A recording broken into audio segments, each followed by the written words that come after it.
este siglo XX y esta nueva etapa. ¿Se acuerdan que nosotros en primeras clases dijimos, vamos a dividir el curso según el régimen? ¿Por qué? Porque el régimen es uno de los factores condicionantes de los actores, ¿verdad? Yo le dije, bueno, primero le propuse hacer una división de la historia americana, ¿se acuerdan? Entonces, ustedes me hicieron distintas propuestas. Yo dije, mire, yo le voy a proponer hacer una división según el régimen. ¿Por qué? Porque es uno de los factores condicionantes que me marca Pereira que influyen en los actores, ¿verdad? Y bueno, entonces hicimos, o les propuse, hacer una división en la que primero le vamos a llamar esa primera etapa monarquía, que entra en crisis con los acontecimientos europeos, pero particularmente tiene un quiebre con la Constitución de Cádiz, ¿verdad? Y como estamos hablando del régimen, bueno, atendemos el quiebre, ¿verdad? O sea, es coherente con, o por lo menos para mí es coherente con el factor que nosotros habíamos elegido. En ese sentido es que se los digo. Bien, después nosotros vamos a transitar, es decir, nosotros como curso vamos a transitar, bueno, vamos a identificar un periodo de transición. Ese periodo de transición es lo que la historiografía le suele llamar procesos de independencia, ¿m? O independencias, ¿m? Donde de alguna manera lo que se produce es una balcanización, algunos autores le dan ese nombre, de lo que eran los reinos de Indias, ¿verdad? Que van a tomar la forma y se van a organizar siguiendo una lógica liberal. La mayor parte de ellos ya son repúblicas, adoptan la forma de república, excepto México, que va a ser el Imperio Mexicano. ¿M? Pero tempranamente va a pasar también al régimen república. En el caso brasileño, sí, el Imperio brasileño va a durar hasta 1889, o sea, prácticamente todo el siglo XIX.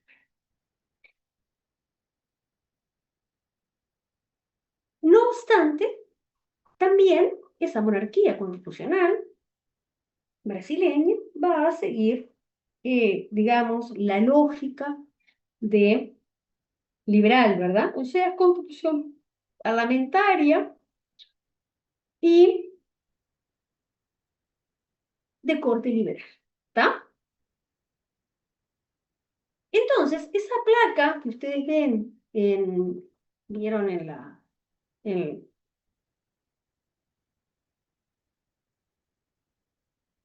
en las clases anteriores, ahí estoy tratando de abrir, lo que va a ocurrir es, estoy tratando de llegar ahora sí, a la pepita. Em,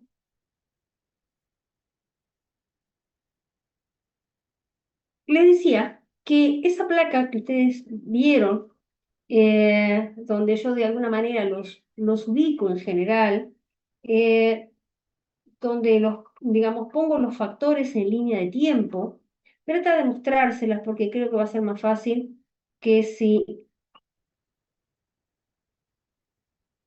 hablamos de manera genérica. Estoy tratando de abrir.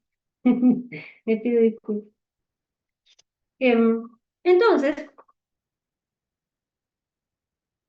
estamos entrando en esa otra etapa. Se abrió, o sea, se abrió la página, tratar de llegar a ella.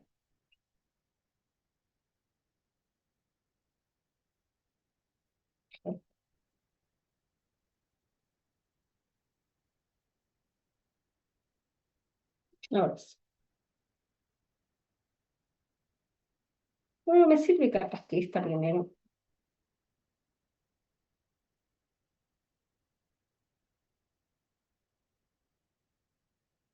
Primero les voy a presentar esta y después presento.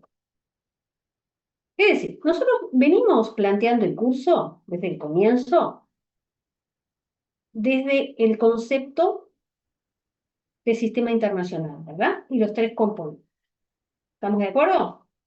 Hemos visto de manera paralela cómo se interrelacionan, porque es un sistema, estos tres componentes del sistema. Y hemos dicho, hemos puesto mucho el foco en los actores, y hemos dicho los distintos factores que condicionan a los actores. ¿Qué es lo que hemos visto en este proceso de transición? Hemos visto sobre todo cómo operan las fuerzas organizadas. Básicamente desde el año 10, desde la semana de mayo, vemos cómo las fuerzas organizadas van a actuar y van a mostrar sus intereses. ¿Estamos de acuerdo? O sea, cómo perciben los intereses que tienen y por lo tanto los objetivos que van a plantear y la posición que van a plantear. ¿Estamos de acuerdo hasta ahí? Entonces acá ustedes tienen este formato de los distintos actores y ven cómo de alguna manera el sistema de creencias y los aspectos ideológicos en consecuencia van a sustentar eso. ¿Está? Esta es una forma de presentar. Ahora yo puedo presentar esto mismo de otra manera. Se los voy a mostrar. Así. Son los mismos factores, solo que el régimen lo tengo en línea de tiempo,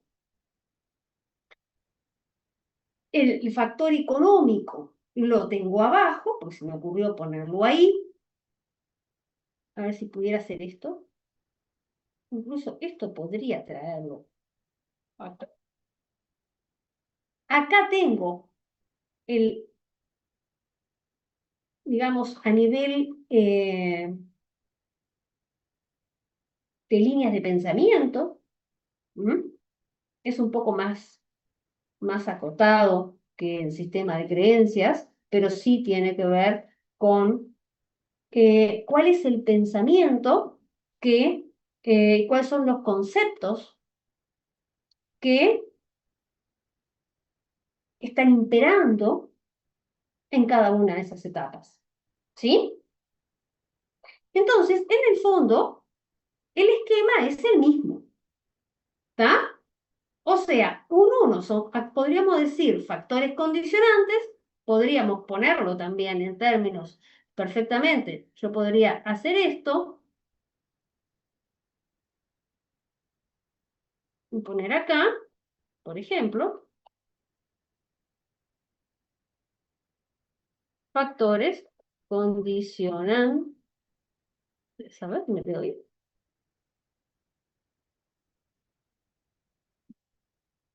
¿Está? Esto de alguna manera me va a servir para entender que puedo presentarlo de una manera o puedo presentarlo de otra. Factor económico acá, como les dije, sistema de creencias acá y régimen acá. ¿Está?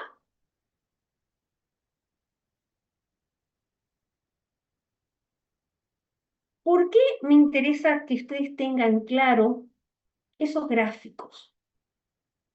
Porque ahora vamos a entrar en la segunda etapa. ¿M?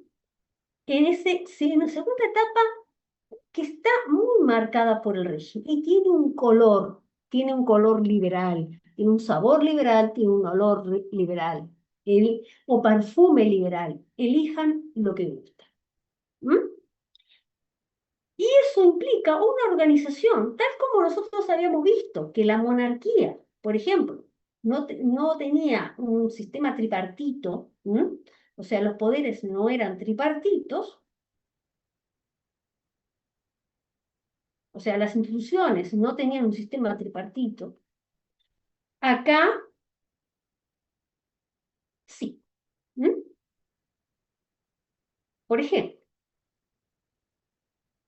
¿qué características va a tener estos nuevos estados que aparecen en América a partir de los años 20, básicamente? Algunos puede aparecer un poquito antes, pero en definitiva comienzan su proceso de organización de corte liberal en los años. Dijimos la clase pasada, lo explicamos largamente, que van a haber tres elementos fundamentales que van a caracterizar este Estado liberal que inicia su proceso y su camino hacia el Estado-nación. ¿Está? Un Estado-nación que va a restar mucho tiempo por construirse. Es decir, se parte de estados que no tienen límites definidos, se va a hacer. Básicamente durante los años 50 Brasil va a firmar tratados de límites con todos sus vecinos, mejorables, pero los va a firmar. Uno de los grandes problemas, y lo que vamos a ver en esta etapa, tiene que ver con el segundo gran problema, digo yo, o el problema paralelo, que es cómo se ejerce el poder. ¿Está? ¿Y cómo se ejerce el poder? Básicamente, las constituciones liberales tienen cierta centralización, algunas un poco más que otras, pero son centralistas en eso. Con una dificultad. Se trata de crear estados donde el poder está bastante centralizado, pero el poder de coacción no está en el Estado. ¿Y qué es lo que vamos a ver? Que el ejercicio del poder va a estar fuera de las instituciones. En nuestro caso, Río de la Plata, básicamente, sobre todo en la primera mitad del siglo, vamos a ver que ese poder va a estar mucho en los el poder de coacción. Y la relación de los caudillos con su gente es una relación de lealtad. Por lo tanto, las relaciones de lealtad tienen obligaciones de parte del caudillo, porque si no las atiende, se le van con otro. ¿Está? Y va a tener otra característica, sobre todo hasta mediados de los años del siglo XIX, es el hecho de que está todavía en entredicho que en algunos casos que régimen, como les dije con el caso del mexicano, cambia, y sobre todo qué modelo. Es decir, ¿van a seguir, van a ser unitarios? ¿Van a ser federales? ¿Cómo se va a organizar? Políticamente. ¿Qué modelo económico se va a seguir? ¿Se va a seguir un modelo proteccionista? ¿O se va a seguir un modelo, o se va a caminar hacia un modelo exportado? Esas son todas preguntas que van a tener que empezar a responderse y se van a demorar fácil 30 años o alguno más en responderlas. Y esas preguntas son también, o también se dan en los Estados Unidos. La guerra de secesión, en lo que tiene que ver con modelo económico, es lo que tiene que resolver. Estados Unidos resuelven la guerra de secesión, no, o sea, el tema de los esclavos sí existe, no, es justamente concomitante a resolver el modelo económico que va a adoptar. ¿Dónde estuvo la diferencia? Ellos adoptaron el industrial, por lo tanto proteccionista de su industria, y América del Sur va a adoptar el modelo exportador, con las consecuencias que eso tiene, y consecuencias que se viven. ¿Está? El otro gran tema que queda por resolverse es el tema de una población cuyo sentimiento nacional va a haber que crear. Y básicamente su proceso de creación es a fines del siglo XIX. ¿Está? Entonces, planteado esto, a mí me gusta resumir este comienzo, no con una frase mía, sino con una frase de Sarmiento, que dice, creamos en el papel la república. Y si ese papel tiene mucho que ver con las constituciones, que a la hora de ponerle el saco a la realidad, distaba mucho para que le quedara bien. Entonces, la nación en realidad estaba por construirse y por legitimarse. Y si esto fuera poco, si nosotros miramos ¿Qué pasaba? A nivel de las relaciones con otros, necesitaba atender el reconocimiento externo. O sea, ya vimos cómo de alguna manera sea cuando hace el planteo de una confederación con la península, tenía que ver con arreglar las cosas con Fernando para que lo reconocieran. O sea, la necesidad de reconocimiento internacional. ¿Está? Partimos de este lugar y de lo que estuvimos conversando en el sentido la clase pasada largamente. Esto no fue un proceso ni pacífico, eh, ni estable. De todo lo contrario, inestabilidad de guerra, diría yo, que son dos palabras que acompañan o materializan todo este proceso. Entonces, ¿qué es lo que nos queda a nosotros? Es tratar de mirar desde un Uruguay recién creado, recién inventado, ¿m? Más allá de lo autonomista que pudiera tener la población o cosas por el estilo. El 4 de octubre se hizo fecha de la ratificación de la Convención Preliminar de Paz. ¿Ustedes escucharon algo? ¿Alguien la festejó? Por lo general, algún pueblo tiene alguna calle perdida que se llama 4 de octubre y NAMS. Realmente es el día del cumpleaños. Ahora, claro, ¿qué es lo que van a festejar? Bueno, la ratificación de la Convención Preliminar de Paz sería, y la entrada en vigencia de la Convención Preliminar de Paz. Por lo tanto, el echar a andar el Estado oriental, se podría decir.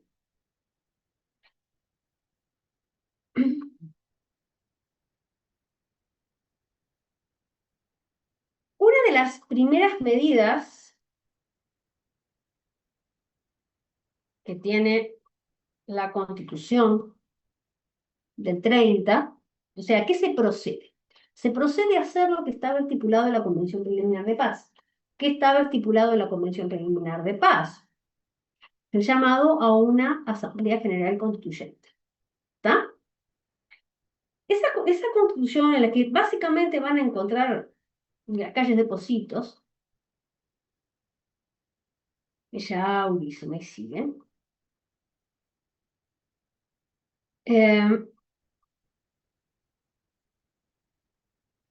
va a estar, digamos, va a tener inspiración, no solo en la Constitución estadounidense, sino también en la Constitución de Cádiz de 1812, ¿no? Quizás una de las mayores extracciones de Cádiz es la soberanía reside en la nación. Eso es Cádiz. Eh, ¿Qué características va a tener esta constitución de corte liberal? Va a abolir los cabildos, por ejemplo. ¿En aras de qué? De una centralización. ¿Mm? Es donde se crea un Estado unitario. ¿Mm?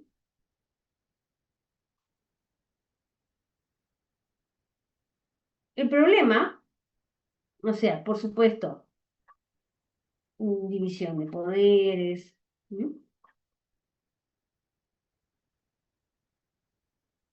Todo lo que ustedes ya saben, sufragio censitario, con una cláusula muy interesante que dice todos iguales ante la ley.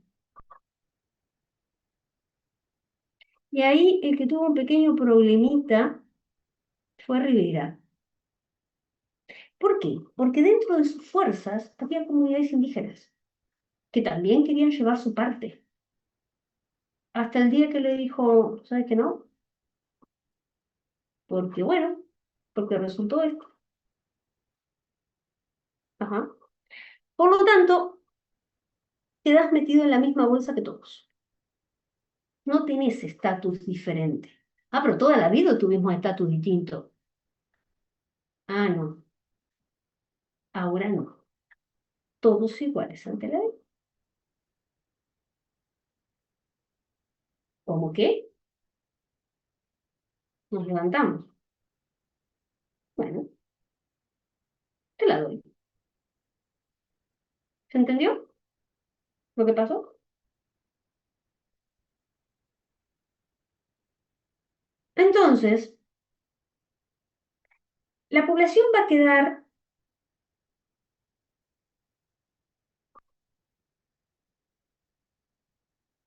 todos van a ser ciudadanos, pero ciudadanos que pueden ejercer los derechos políticos y ciudadanos que van a ser excluidos del ejercicio de los derechos políticos. Eso es un gran cambio. Por analfabetos, por peones, por jornaleros. ¿M? ¿Quieres ser electo? Ah, tenés que tener cierto patrimonio. ¿M? ¿Eso qué hace? Que la élite se asegure la administración de los negocios públicos, independiente de quién sea el presidente. Entonces, por lo general, estamos hablando de una constitución que va a establecer la elección del presidente a segundo grado. Eso tiene, o sea, yo no profundizo mucho porque parto de la base que ya lo estudiaron en Derecho Constitucional. ¿Eso es correcto?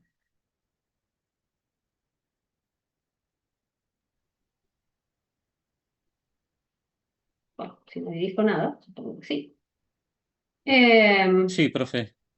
Ahí está. Entonces, por eso es que voy a ir más al punto, ¿no? Entonces, ¿qué es lo que se hace?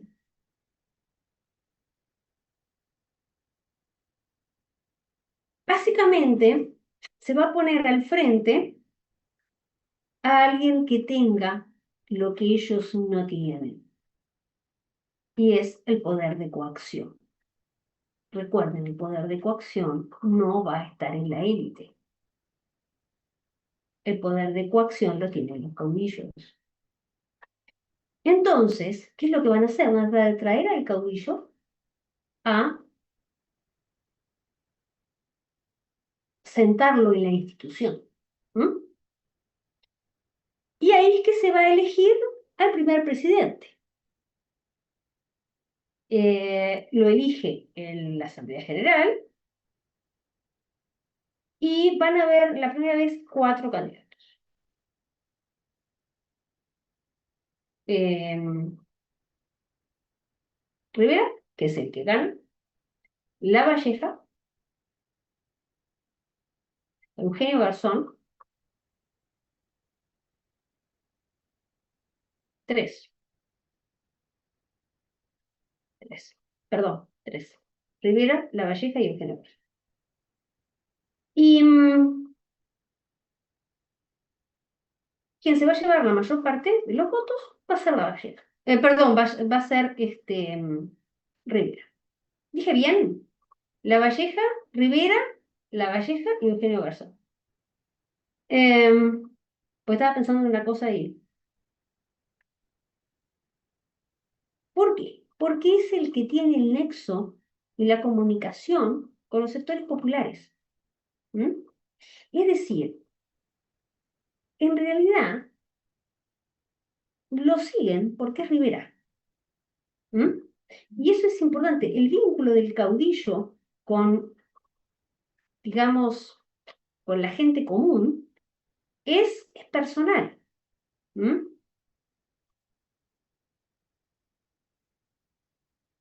Entonces, ¿qué problema se va a presentar? Un problema que nosotros ya vimos gestarse desde años atrás, ¿m? Que va a generar harto conflicto, y es el problema de la propiedad de la tierra. ¿Ustedes se acuerdan que yo les mencioné el efecto que había tenido el reglamento de tierras del año 14 de Artigas, ¿verdad? Es decir, ¿qué pasó con ese reglamento? Ese reglamento daba el título de propiedad a usufructuarios, ¿está? Léase en lenguaje común, ocupas. a poseedores si vamos a tener en cuenta el lenguaje jurídico. ¿Está? El tema y eso es una de las grandes razones del encono de la élite montevideana contra el artiguismo. Cuando vienen los portugueses, hay un ajuste ahí, digamos, en los cuales va a estar de acuerdo, digamos, algunos de la élite que se van a ver beneficiados y hay otros que no. Entonces, ya viene turbia la mano.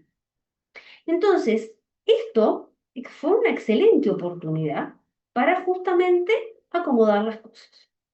Entonces, ¿qué es lo que vamos a ver? Que la mayor parte de los ministerios, e incluso el Poder Judicial, va a estar en manos de la élite.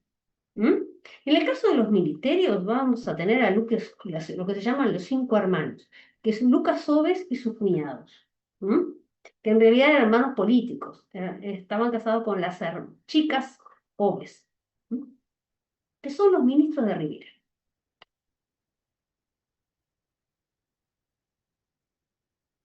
Entonces, ¿qué es lo que hace? Cuando la cosa se tranquiliza, lo primero que van a hacer es accionar de manera judicial justamente para hacer valer sus títulos de propiedad. ¿Está? Entonces la justicia falla en función del título de propiedad. Por lo tanto, da orden de desalojo a los ocupantes, que también se veían que en determinado momento se les había otorgado la escritura, ¿vieron? Todo eso. Eso comenzó a generar cierta inestabilidad y problemas en la campaña. ¿A quién le fueron a tocar la puerta? A los caudillos. Entonces ahí comienza un problema. ¿Por qué? Porque en general la gente no entendió mucho de todo este cuento de estas instituciones que estamos nosotros viendo, que son nuevas para ellos. ¿Está? Entonces, ¿qué hicieron? Agarraron, tocaron la puerta a Rivera y le tocaron la puerta a La Valleja, que era el otro gran referente. La Valleja, en primer momento, se va a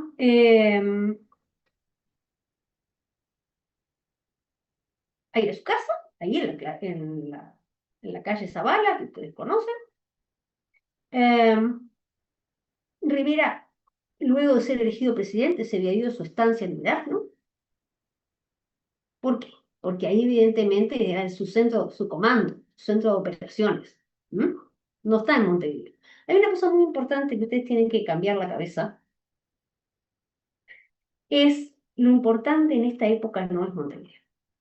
Lo importante es la campaña. Entonces, eso va a generar inestabilidad. Porque al principio la Valleja no los recibe.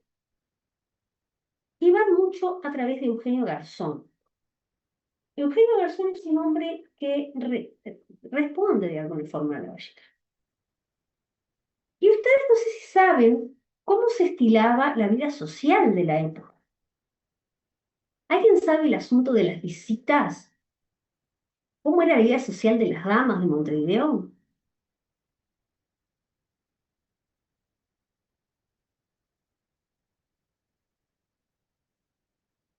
Está de moda ahora entre las damas. A ver, y no me digan salir a bailar a las 12 de la noche, porque esa no era. Eran las señoras casadas con hijos, a eso. Le doy la palabra a las que son mamás, sobre todo. ¿Y qué es lo que está de moda? En realidad no lo sé, pero me imagino que era como similar a la cultura en Europa de el té, todo como muy protocolar, con invitación, con chaperón, con todo. Exacto. Las damas de Montevideo tenían esa costumbre. Tomaban chocolate, por lo general, con pasteles. Algunas mate, pero básicamente se reunían a merendar en la casa de alguna. Entonces, ¿cómo funciona? Yo recibo, por ejemplo, los segundos martes de cada mes, pero mi amiga Juanita recibe el tercer miércoles. Mi amiga, no sé, Leopoldina, recibe el cuarto viernes. Ahí ya tengo 4 amigas, todas las semanas tenemos reunión. ¿Estamos de acuerdo? Imagínense que alguna que tenga 10 amigas tiene 2 reuniones por lo menos por semana. ¿Estamos de acuerdo? ¿Cómo funcionaba? Entonces, doña Anita, la mujer de La Valleja, y la mujer de Eugenio Garzón formaban parte del grupo de amigas que se reunían a tomar el chocolate. Entonces, ¿de qué hablaban? Y se habla como ahora, se habla de todo, ¿m? Y se habla de lo que pasa y